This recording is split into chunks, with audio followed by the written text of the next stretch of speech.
Hey guys, and welcome back to another PSO2 video.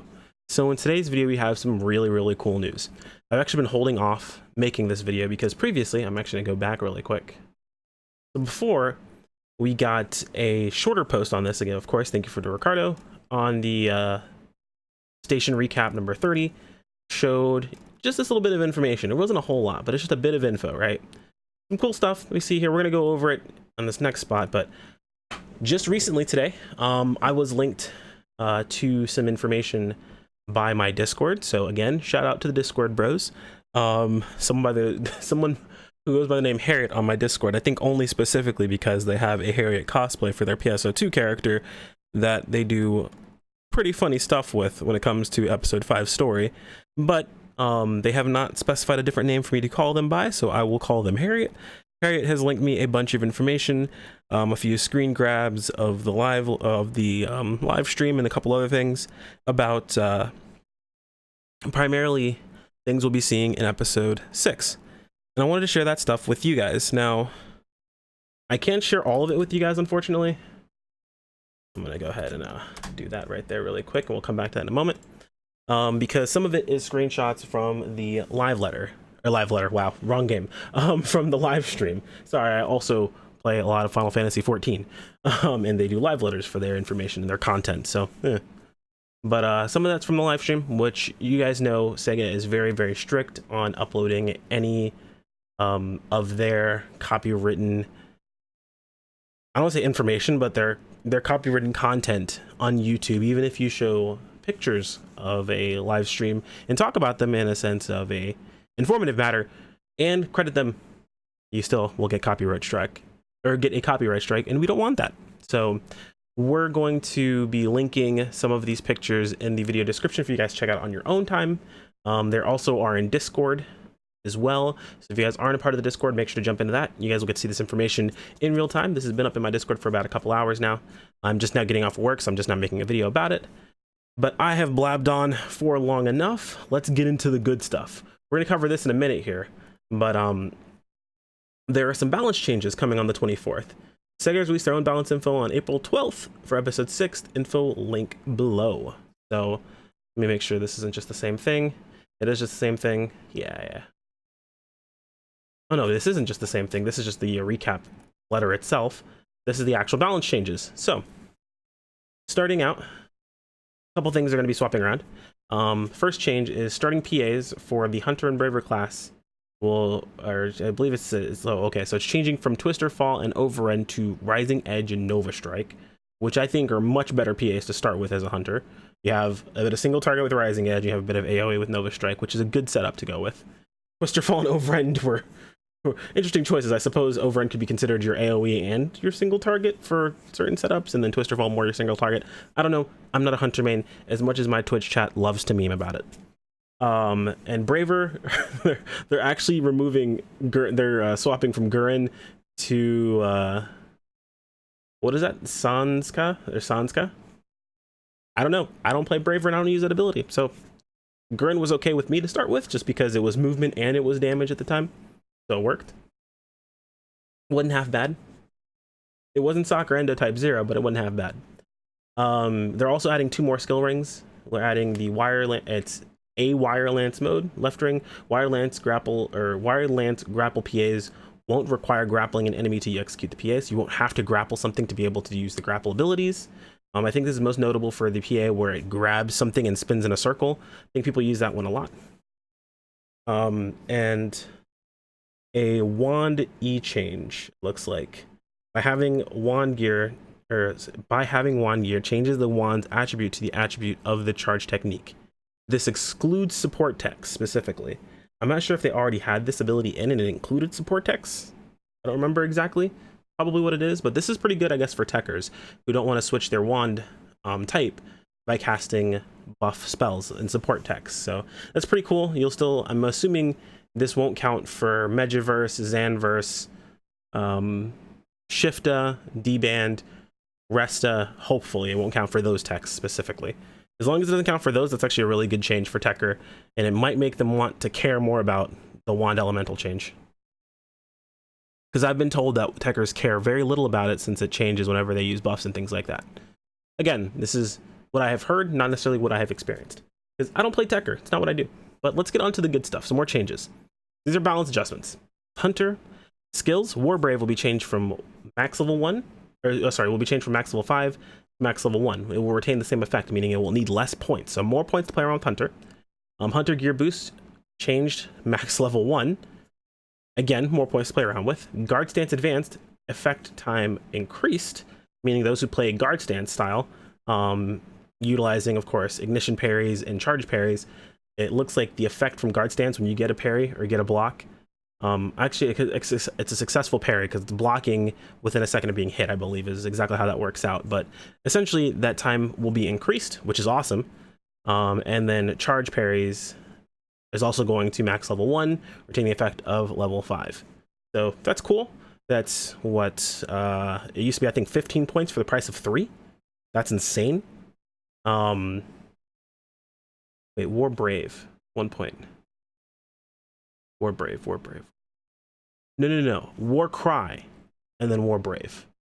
I believe War Brave was still 5 points. Yeah. So it's still 1 point for the price of 15. Or sorry, 3 points for the price of 15, which is awesome. So that's 13 more points to play around with. Maybe people will start maxing out Warcry if they don't already on Hunter. Who knows? Nova Strike. Increase the power in its uncharged state. Increase the vertical attack range. Reduce the blowback effect on enemies. Reduced hit stop. Improved just attack timing. When charged, eases timing for guard cancellation. Eases timing for step cancellation. Eases timing for jump cancellation. Okay, so basically what this is supposed to say is that it does more damage uncharged. It has more range upward. It doesn't blast enemies back nearly as far. Reduce hit stop means it's faster, and its just attack timing isn't as stringent. It's much more relaxed. And you can also cancel out of all of these things, basically, and you can also cancel out of the charged version of it with guards, steps, or jumps easier. Which is cool. That's actually awesome. Wired Lance, power for third normal attack increased. Good. I'm going to say this. Maybe one of my teammates, Val, doesn't like this. Maybe he does. Maybe he agrees with me. Who knows? Wire Lance didn't need any buffs. Wire Lance is already really strong. Wire Lance can be very strong. It has its weaknesses, don't get me wrong, but as far as power goes, I don't think that's one of them. So let's see here. Partisan, normal attack. Turning speed increase when attacking on the ground. That's great. That means you'll be able to track a little bit easier. Ease guard canceling timings when attacking on the ground. Again, ease of use. Slide shaker power increase, so damage. Speed rain power increase, so damage. Rising flag type 0. Partisan gear consumption timings adjusted, and now turn when using. That's cool. Forward guard areas while moving added. I guess it means that whenever you turn, you're guarding from that direction. So that's cool. Zenith throw power increased. Terra grid power increased. Increased damage distribution. Interesting. And then Photon Arts power increased for levels 1 to 16 of various PAs. I think they're... Okay. So before we continue, guys, I'm just going to go ahead and say this. I'm going to put this out there. I'm sure some of you guys have probably thought the same thing. Those of you guys who have played PSO2 for a very long time. I think Phantom is about to come in and be really strong. I think it's going to be so strong, they don't want to have the same problem they had with Hero. When Hero came out, and it basically just pooped on everything else that was out. No one liked any other class to play because Hero just did so much more damage than everything else. I think they're trying to avoid that happening from the get-go by buffing other classes to match it. Now, people are going to have mixed feelings about this. They're going to say that, you know, classes are too strong, we're blowing up content, so on and so forth. We don't know what the higher level content's going to be like just yet. If they match the difficulty to the amount of power that we have, it should be fine. Because they're providing extra tools for players to play better. And I'm sorry, they're providing extra tools for them not to be as rigid or as stiff. They're trying to add ease of use into classes and into abilities. So these are good changes to make. That's pending the changes for the newer content will also match this power. So here's hoping. We're hoping that this is going to match up. Now, we might tear old content apart. I play a lot of MMOs. I'm used to that. That's pretty much going to be what happens almost all the time. When new content comes out, new content is more difficult. We level up. We destroy old content. That's just how it goes. So, you know, whatever. We get power. Some people that aren't a fan of power creep in a sense. They really dislike power creep. I think it adds a bit of excitement when you have like, oh, my class is getting buffed, I'm getting stronger, I can do more damage. That's cool. That coming along with leveling up, I think, is a fun situation for players in a sense.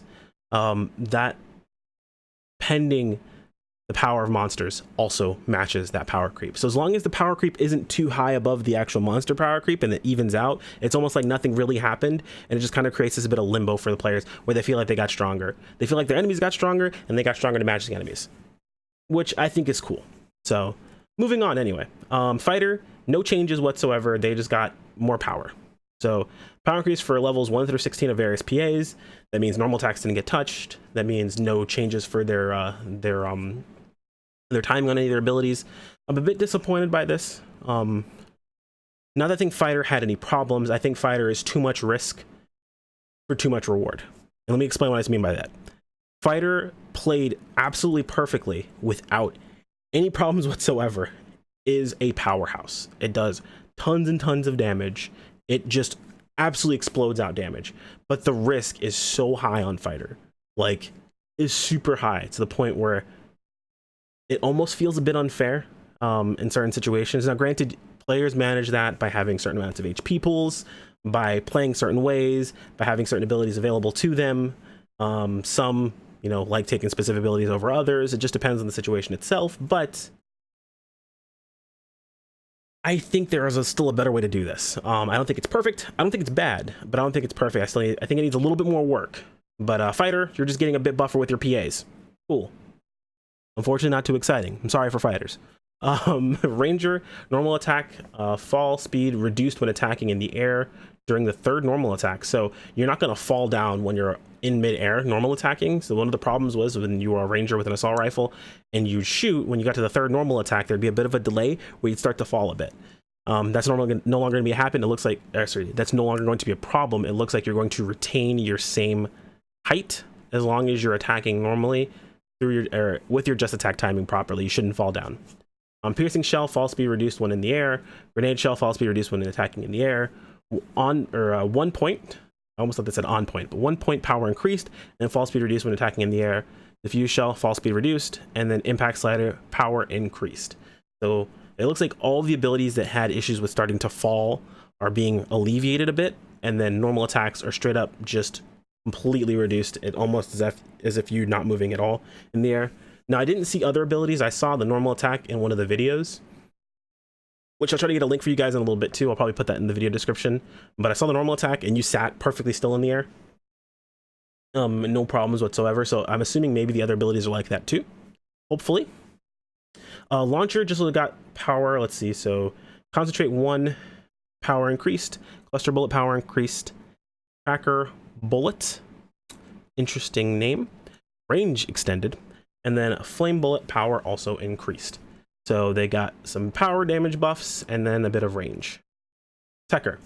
Increase the speed of which normal wand attacks and step attacks. The effect of the potential Mysterious Conjure, Lavis Cannon, and S4 ability Wand Clobber will also be adjusted accordingly. I don't know how to feel about this one, but it does address the issue that a lot of techers I have talked to or have been really upset about, which is they don't feel like they are. I've been told that normal attack damage for techers isn't worth jumping up to their 15-star variants. The 14-star Lavis Cannon was the best choice when doing normal attacks itself. And then there were other weapons for other situations. Granted, I don't know that personally, and I think this only applies to the Techer Hunter variant of Techer, which I've been told is one of the strongest variants. Granted, I know there is also like Techer Braver. I know they're Techer Force, and we might have Techer Phantom soon, so who knows? But it looks like they're trying to address the issue with Lavis Cannon being so much stronger than everything else. I think what they're probably trying to do is leave Lavis Cannon having a lot of strength, but having the strength plus the speed that they're buffing the wand speed be enough to push it past what Lavis Cannon would do in its same situation, basically making the 15 stars more worth it. So hopefully that is what ends up happening. I think that's what they're trying to go for. We'll have to see. Any of you Techer, Techer mains out there, let me know. Let me know what you guys get. This might be a good thing. This could mean nothing. We'll see. Braver. So this is something I didn't expect to see. Bow Braver is getting more love. They really want Bravers to actually play bow. I know quite a few Bravers that used to love playing bow when it was terrible, and they loved it anyway, and they still played it. And I know a lot of Bow Bravers that are playing bow now and that still love it. So, dude, awesome. So let's jump into it. Bow. Master Shot. You can now turn while attacking. It increases shot speed, improved homing, invincibility time, increase when attacking while moving. Nice. Penetrating Arrow. You can now turn while attacking, invincibility time increased when attacking while moving. Torrent Arrow. Power increase. You can now turn while attacking. Gravity Point. You can now turn while attacking. Final Nemesis. Ease the timing of step cancellation and just attack. Trit Shot. Interesting. Power increased. Trit Shot type 0 power increased. Vanish Arrow. You can now turn while attacking. Increase the speed of the shot when not charged. Invincibility time increased when attacking while moving. So it just looked like they're trying to make Bow Braver more agile again. So there's a reason to play bow. I get the feeling that after episode 6, Katana people, the people that want to play Katana, I say Katana people, I feel like when I say that, that's almost a negative thing. But those who enjoy playing Katana, I feel like they're going to either be Braver Phantom or just Phantom. And then those who enjoy playing bow are going to be Braver something. I don't know what they're going to be in their secondary class, whatever. They're going to be Braver something. But I've seen Braver, I think, was it Braver Techer or something like that before, or Braver Summoner? I don't know, dude. I've seen some weird combinations, and those guys usually do actually pretty freaking well. So who knows? Bouncer changes. All right, Sega, you're getting there. You're getting just about there. I just don't know how to feel about this. So, Bouncer, Dual Blade, Heavenly Kite, improved just attack timing. Kestrel Rampage Type 0, increased motion speed. Meaning, Kestrel Rampage Type 0 is going to just be faster. Okay, cool. That might mean in situations where we weren't able to get Kestrels, like full Kestrels in anymore, might be able to now. Meaning that's technically a DPS increase, which is awesome. Heavenly Kite is also one of the PAs you normally use before a Kestrel in most cases, because it gets you in the air. It means you get your 5% damage bonus from Shifta, as long as you have Shifta up while you're in the air. And then Photon Arts also increase various 1 to 16. Same as a lot of other classes, so they're also increasing our power as well. We'll see if that's enough to make Dual Blade Bouncer a thing. I mean, it kind of is a thing. We'll see if it's enough to make it a thing without having like a ridiculous palette, which technically right now, the way they've just shown us and what I'm seeing in the changes right now, nothing changes. You're probably still going to want a full palette for Bouncer. My full palette for DB Bouncer, I mean, there's actually 8 weapons you want, which is ridiculous. Which I can go into in more detail if anyone's ever curious about in the Discord, but we'll move on. So here's something that a lot of people probably didn't expect. Hero. Hero is also getting buffs. That tells you that maybe Phantom is really, really strong, if they're even giving hero buffs. Or maybe they want to buff all these other classes because Phantom is weaker, and they want a class that might be easier to be weak. I don't know. We don't even know if Phantom's going to be easy. I'm just talking out of my butt. Who knows? So, Hero. Sword, Rising Slash, power increased, and adjusted power distribution. I don't know what that means, but I feel like it probably still doesn't mean hold Rising Slash. If it does mean now hold Rising Slash, I'm going to be real sad. I'm personally going to be kind of sad about that, because it is the most mindless way to use Rising Slash, dude. Flash Trick, adjusted the power of switch attacks, and Vapor Bullet adjusted the power of switch attacks. Okay. So, how can I put this?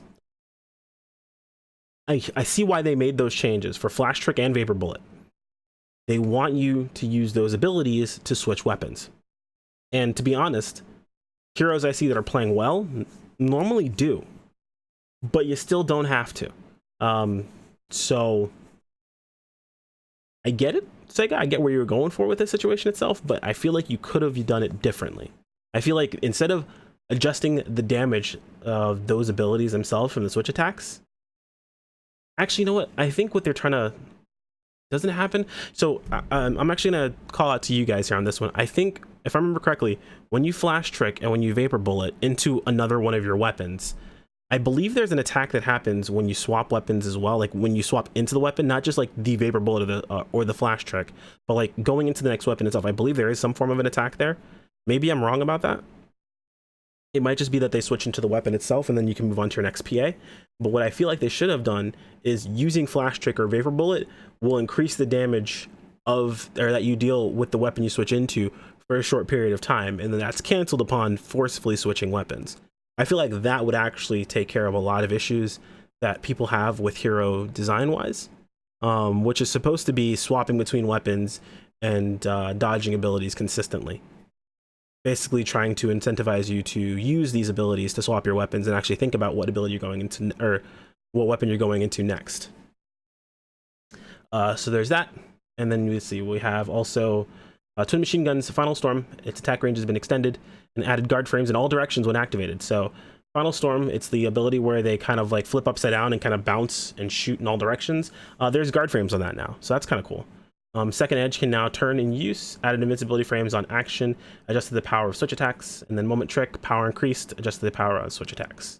So I think maybe, now that I look at it, because Moment Trick got its power increased and they adjusted the power of switch attacks, I feel like there's an attack that happens after you switch weapons. So I think that's the reason why they worded that specifically. So maybe there is some more power that you get from the switch attacks themselves. I don't know if it's going to be enough to warrant using the PAs that swap weapons into the switch attacks. Maybe it will be, and I feel like that's a cool thing that they're going to reward players that use those abilities themselves, but we'll have to see. Talus, normal attack and step attack can now move during the attack, similar to how bullet bow works, excuse me. Weapon action can now move after the warp. Hero counter Talus's power has been increased. I don't know if that was necessary, but it has been. Jet wheel, suction range extended, can now move during the action itself, so that's cool.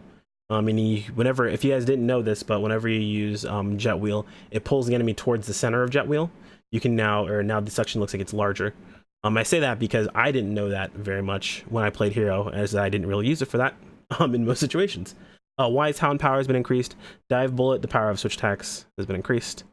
I'm sorry, adjusted the power of switch attacks, and then Racer adjusted the power of switch attacks. I just realized that says adjusted, not increased. I assume adjusted means increased, but we'll have to see. And then there's technic adjustments as well. Looks like Foe, G-Foe, and Raw Foe power increased. G-Barda, Ra Barda, Sa Barda, Nabarda type 0 power increased. Zonde, G-Zonde, Razonde, Sa Zonde, Zondil, and Non-Zondil power is increased. This makes me sad. Gzan, Razan, Sazan, and Ilzan power increased. Not Xanverse. Because they still know how strong Xanverse was. And it still is very strong in party situations for techers to drop down, which it should be. I feel like it's kind of in the spot it's supposed to be in. I just miss old Xanverse. Old Xanverse was a monster truck of damage. Light, G-Grants type 0, and Nogrants have had their power increased. Megid has power increased. G-Megid had power and range increased. And then Il-Megid had power increased. The compound tech, or for compound techs, we have compound technic gauge, adjusted the amount of gauge built when attacking level 81 plus enemies. I'm assuming that means it's higher or faster for attacking higher level enemies. We'll have to see. And Branston, I guess is how it's pronounced. Maybe I'm pronouncing that wrong. I probably am. It increased the invincibility frames during activation, and you can now move while attacking, which is cool. And of course, power increased for levels 1 to 60 of various PAs. They're talking about, of course, the technics. And then there have been drop adjustments. The Yamato EQ trigger increased the rate of special ability Yamato factor on items. So there's more Yamato factor for those of you guys who like to affix. Yamato factor is pretty dope. Those of you guys who like to make money, Yamato factor is worth quite a bit. So hey, maybe this helps, or maybe this crashes your market. I don't know. One of the two. And then 13-star drops have been adjusted. 13-star weapons will now drop with a grind cap of plus 35. Or I'm sorry, with a grind cap of 35 and an element of 60. That means from this point forward, any 13 stars that you get will be ready for, the 13 stars that you need for making 15-star weapons will be ready to go into them immediately. You won't have to get more than one. You won't have to worry about stacking up multiples. You'll just get that one, you'll increase to plus 35, and they'll be good to go. That's really freaking cool. That means that these drops are going to be much easier to come by now. You'll be able to make your weapons a little bit easier. Which I know some people are like, hey, it took me longer to build my weapon. It was more difficult. I had to get multiple drops. I personally think in this game that incentivizes the use of proper elements and incentivizes so many different weapons that they release in the game as it is. Being able to make more of them a bit easier. Granted, affixing still isn't where I want it to be, but it's much better for weapons now. But being able to make more of these weapons easier means that hopefully people will. Maybe they'll get bigger palettes. They might use more different types of weapons. We'll have to see. Because I don't know, man, I'm always a fan of getting more stuff. That's just how I am. But what do you guys think so far of these changes when it comes to classes? I feel like it's pretty dope. I feel like there's a lot going on. And I just looked at the video length. Man, this is a long one. Because we still aren't done yet. There is still one more thing I want to take a look at with you guys really quick here. So, this was linked to me in Discord. We have a list of translated abilities, and these are supposed to be for Phantom. So I will be linking this in the video description. You guys can check out these on your own time. In some past videos, I talked about some of the Phantom's abilities, but now you guys can see the actual tree. It doesn't go with tree. It doesn't show me the actual abilities, what they say that they do. There was a translation for that, or there was a photo for that. I'm also going to link in the video description. That will also have all of the names of the abilities themselves, but they will not be translated. They will be in Japanese. Unfortunately, I don't know how to read them. So any of you guys who want to go through and translate all of those for me or for the Discord itself, I would be super happy to get a hold of that information from you. Hopefully, you guys are as excited as I am. A lot of these changes look pretty cool. If you're a Hunter main, I feel like you got some pretty dope changes. I mean, I feel like Forest has got some pretty good changes as well. Rangers, I feel like got some things that they needed as well. Bow Bravers, I mean, should be pretty happy. DB Bouncers, okay. All right. I can live with that. That's not bad. This one has been a long time coming. The Kestrel Type 0 motion speed increase really makes Type 0 worth it, because for a long time I know there were other bouncers out there that were still using the old Kestrel because it build gauge and it still did a ton of damage. So this is awesome. But a lot of these changes are pretty awesome. There's a lot of buffs coming around. This one especially too. The 13-star one's really, really nice.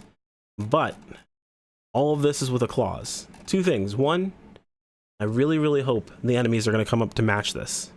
And two, Jesus Christ, what is Phantom really going to be? Because if they buffed all these classes, I mean, think of last time. There were a lot of people upset when Hero came out because classes felt so weak compared to it. Imagine what's going to happen now. They buffed all these classes after they had already been buffed from being buffed up to Hero, and then they even buffed Hero as well. I've said it like 1,000 times. What is Phantom? What is it going to be? Hopefully you guys are excited as I am to find out. I like power. I like change on those situations itself, but I want content to match it, so we'll have to see. And you guys, I want to thank all of you wonderful people for sticking through all the way to the end of this video. I know it's a long one. Thank you guys in Discord for letting me know about this stuff. There's a couple other screenshots in the Discord of some of the things that are coming. Unfortunately, it is screenshots of the live stream and things like that I cannot show you guys on the video. I would want to make one note I did forget about. They did show off that you will be able to trade in Heroes Crests for, it looks like Ares weapons. Not only just Ares weapons, but Ares weapons as well as the other 14 stars we were missing, the ones from the end of episode 5. So I'll be able, hopefully, to get a hold of my dual blades. My dual blade specifically for Kestraling, if I want to make a dual blade only bouncer. So it was something that I was missing. I'll be able to get a hold of them now. We'll have to see how that goes moving forward, but that is what they're going to be using Heroes Crests for. Heroes Crest, it looks like they're also going to be breaking down, I believe it's 1 Heroes Crest for 2 Conquerors, I'm sorry, 1 Heroes Crests for 2 King's Crests, and then 1 King's Crest will get you, I believe, 2 Conqueror's Crests. So it's the equivalent would be 1 Heroes Crest to 4 Conqueror's Crests, in case you want to get the older 14 stars. So that's there for you guys. I have I have babbled on for nearly 30 minutes now. Thanks to all you guys that are hanging out in the video or hanging out in the Discord. Thanks you guys for watching the videos. If you like this sort of content, toss a like on the video. I'd appreciate it. Or if you dislike, you know where the button is itself. Subscribe if you want to keep up with this content moving forward. Episode 6 is right around the corner, so there will be more to come. I promise. I'm going to try to figure all this stuff out and get it to you guys as soon as I possibly can. And if you guys, I know there are other content creators out there that do want to cover PSO2 stuff. There's not a lot of us. Message me, hit me up, say something in Discord. If you guys ever come up with some content, or if you ever, translate, guides, things of that sort, I would love to have a hold of that information. Of course, crediting you guys as well in the information themselves, crediting you guys specifically in the information if you're providing it, and showing it to all of you, and sharing it to everyone so they can find that information. But I'll catch you guys in the next video. Peace, guys.